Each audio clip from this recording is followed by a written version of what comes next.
Halo nakama, selamat datang di channel Anime OP. Yes, manga One Piece chapter 1096 benar-benar menjadi chapter yang sangat dinantikan oleh para fan One Piece. Ya, seperti yang diperlihatkan di chapter sebelumnya, ada beberapa informasi penting yang menjadi sebuah petunjuk mengenai apa yang akan terjadi ke depannya. Salah satunya adalah Luffy benar-benar dalam keadaan yang sangat terancam setelah kehabisan stamina akibat menggunakan mode Gear 5-nya untuk bertarung melawan Admiral Kizaru. Dan kali ini, Luffy benar-benar sudah tidak berdaya lagi. Jelas hal ini pun seolah menjadi sebuah kesempatan emas bagi Gorosei Sartun untuk segera menghabisi sang baka Sencho Mugiwara Luffy. Di sisi lain, apabila kita perhatikan lagi kelompok dari Dr. Vegapunk yang saat ini berhadapan langsung dengan Gorosei Sartun pun, mereka tidak bisa berbuat apa-apa. Karena seperti yang kita tahu, Gorosei Sartun mengeluarkan kekuatan misteriusnya yang membuat mereka semua tidak bisa bergerak sedikit pun. Bahkan Gorosei Sartun dengan sangat percaya diri mengatakan, siapa di antara kalian yang ingin mati duluan dengan urutan yang paling menyakitkan, kami ingin kalian mati dengan rasa penyesalan karena telah menentang pemerintah dunia.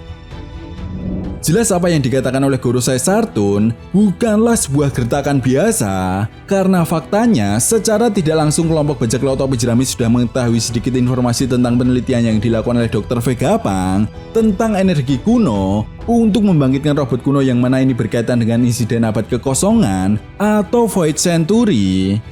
Ya, sesuatu hal yang amat sangat dilarang oleh pemerintah dunia. Nah, sampai di sini banyak yang mengaitkan jika robot kuno yang ada di Pulau Egghead akan memiliki peran penting untuk kelompok bajak laut topi jerami beserta aliansinya lolos dari pengepungan yang dilakukan oleh pemerintah dunia di Pulau Egghead. Lalu sampai di sini yang menjadi sebuah pertanyaan besarnya adalah, apakah robot kuno tersebut benar-benar akan bangkit? Dan seberapa kuat robot kuno tersebut untuk menandingi kekuatan dari Gorosei Sartun yang sangat amat mengerikan? Well, tentunya ini sangat menarik untuk kita bahas bersama. Oke, namun sebelum masuk ke pembahasannya, jangan lupa like video ini ya bosku, sebagai dukungan kalian semua untuk channel ini ke depannya. Nah, jika sudah, terima kasih banyak dan mari kita mulai. Oke, pembahasan kali ini akan kita awali dari hasil pertarungan Luffy versus Admiral Kizaru. Ya, seperti yang kalian lihat sendiri, di chapter kemarin, Luffy dan Admiral Kizaru benar-benar sudah tidak bisa berbuat apa-apa lagi setelah Luffy kehabisan staminanya dan Admiral Kizaru yang terkena serangan terak dari kekuatan Gear 5 Luffy. Bahkan, Admiral Kizaru pun harus mengakui dan meminta maaf di hadapan Gorosei Sartun karena belum berhasil menyelesaikan misinya.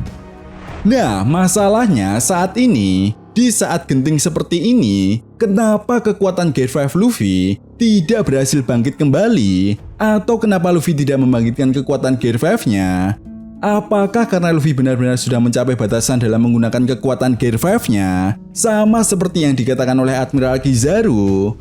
Karena faktanya, jika kalian semua masih ingat, ketika Luffy melawan Yonko Kaido, bukankah Luffy bisa membangkitkan kembali kekuatan Gear 5-nya? Meskipun ketika itu, Luffy benar-benar sudah kelelahan.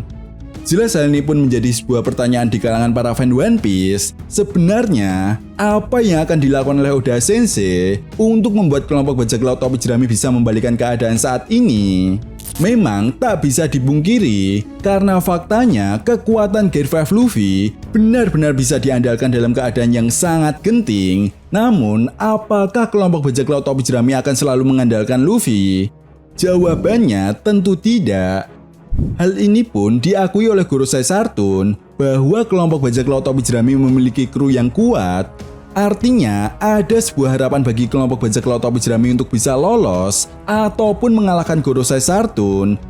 Dan bisa jadi ini akan berkaitan dengan bangkitnya robot kuno yang ada di Pulau Egghead. Karena seperti yang kita tahu, setelah Luffy menggunakan kekuatan Gear 5-nya, mata dari robot kuno tersebut diperlihatkan menyala. Nah, bisa jadi ini adalah momen yang pas bagi Oda Sensei untuk mengungkap sejarah mengenai robot kuno ini dan perannya untuk membalikan keadaan di Pulau Egghead yang saat ini benar-benar sangat kacau.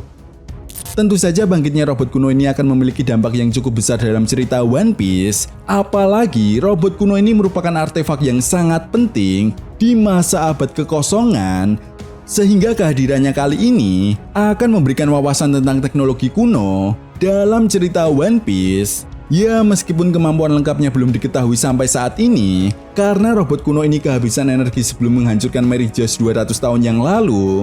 Namun, apabila kita perhatikan lagi, di mana robot kuno ini mampu menaiki dinding Redland dan mencapai Mary Joyce, rasanya bisa dibilang robot kuno ini memiliki kemampuan yang sangat luar biasa dan dianggap sesuatu hal yang tidak mungkin untuk bisa menaiki dinding Redland ketika itu. Selain itu, robot kuno yang menyerang Mary Joyce 200 tahun yang lalu diperlihatkan membawa sebuah tombak yang digunakan sebagai sebuah senjata. Nah, banyak yang beranggapan jika di masa lalu, robot kuno ini sebenarnya diciptakan dari kekuatan buah iblis Nika yang mampu mewujudkan sebuah imajinasi menjadi kenyataan.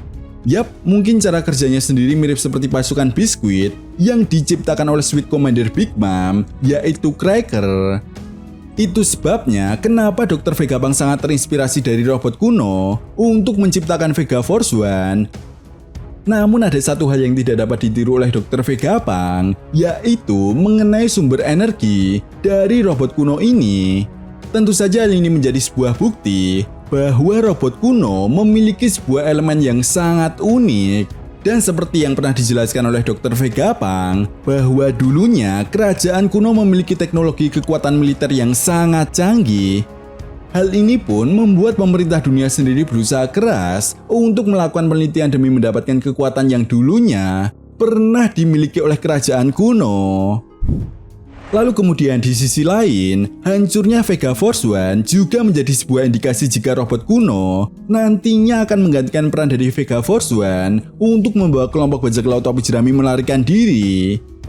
Bahkan tidak menutup kemungkinan robot kuno akan membuat Gorosei Sartun benar-benar kerepotan untuk mengakhiri konflik yang terjadi di Pulau Egghead. Nah, itu tadi merupakan pembahasan mengenai prediksi manga One Piece chapter 1096. Jadi, bagaimana menurut nakama semua? Jika kalian punya pendapat lain, silahkan berikan pendapat kalian di kolom komentar. Oke, sampai di sini dulu pembahasan kita kali ini, and see you next time.